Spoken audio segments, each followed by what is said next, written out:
দেখুন জেঠ মাসের 19 দিনে প্রতি বর্ষ এটা সাবিত্রী অমাবাস্যা পালন হয়েছে।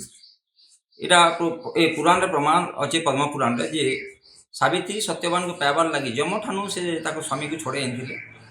তো সে যে সেତେବେଳେ 3টা বর মাগিଥିଲେ যে ଯେନ୍ ବର କି ତାମାନେ ତାଙ୍କ ଶ୍ୱଶୁରକୁ ରାଜ୍ୟ ପ୍ରାପ୍ତି ହଉ, ତାଙ୍କ ବାପାର ରାଜ୍ୟ ପ୍ରାପ୍ତି ହଉ, ଆଉ ତାଙ୍କର ଔରସରୁ ଗୋଟେ ସନ୍ତାନ ହଉ ବୋଲିକି ସେ ଯେତେବେଳେ ମାଗସନ୍ ସେତେବେଳେ ସତ୍ୟବାନର ମୃତ୍ୟୁ ହେଇଯାଇଥିସି।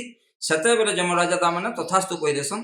ସେତେବେଳେ ସାବିତ୍ରୀ କହେସନ୍ ଯେ ମୋର୍ ସ୍ୱାମୀ ତ ମରିଗଲେନ ଆର୍ ମୋର୍ ତାଙ୍କ ଔରସରୁ ଗୋଟେ ସନ୍ତାନ କେନ୍ତା କିରି ହେବା ମହାରାଜ ଯେତେବେଳେ ବଲସନ୍, ତେଣୁ ସେ ସତ୍ୟବାନର ପୁନର୍ଜନ୍ମ ତାମାନେ ଜୀବନଟା ଯୋଗଦାନ କରିଦେସନ୍ ଯମ ମହାରାଜ। ତ ସେ ଦିନଠାନୁ ଲୋକଙ୍କର ଗୋଟେ ବିଶ୍ୱାସ ଅଛି ଯେ ନିଜ ସ୍ୱାମୀର ମଙ୍ଗଳ ପାଞ୍ଚି କରି ପ୍ରତି ବର୍ଷ ସାବିତ୍ରୀ ଅମାବାସ୍ୟା ଜ୍ୟେଷ୍ଠ ମାସ ଦିନ ପାଳନ କରାହେସି। ଆଉ ଯେହେତୁ ଏଇଟା ଏମାନେ ଜଙ୍ଗଲରେ ଏମାନେ ଯେହେତୁ ବ୍ରତଟା ପାଳନ କରୁଥିଲେ, ଲକ୍ଷ୍ମୀନାରାୟଣଙ୍କୁ ସେ ପୂଜା କରୁଥିଲେ ସ୍ୱାମୀର ମଙ୍ଗଳ ପାଞ୍ଚି କରି, ଯେହେତୁ ସାବିତ୍ରୀ ଜାଣିଥିଲେ ଯେ ସେହିଦିନ ହିଁ ସତ୍ୟବାନଙ୍କର ମୃତ୍ୟୁ ହେବା। ଆଉ ସେ ଜଙ୍ଗଲକେ ଯାଇଥିଲେ, ଟଙ୍ଘିଆଟେ ଧରିକିରି କାଠ ଯାଇଥିଲେ, ସେହି ସମୟରେ ହିଁ ସେ ଟାଇମ୍ରେ ତାଙ୍କର ମୁଡ଼ଟା ବୁଲାଲା ଆଉ ସେଇ ଜାଗାରେ ହିଁ ସେ ପ୍ରାଣ ତ୍ୟାଗ କରିଥିଲେ।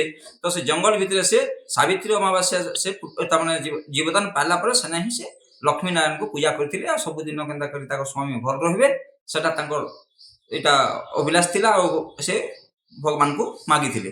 ଆଉ ସେନେ 10 ପ୍ରକାର ଫଳମୂଳ ତାମାନେ ଲାଗ୍ସି ଯେନ୍ଟାକି ଜଙ୍ଗଲରେ ମିଲ୍ସି।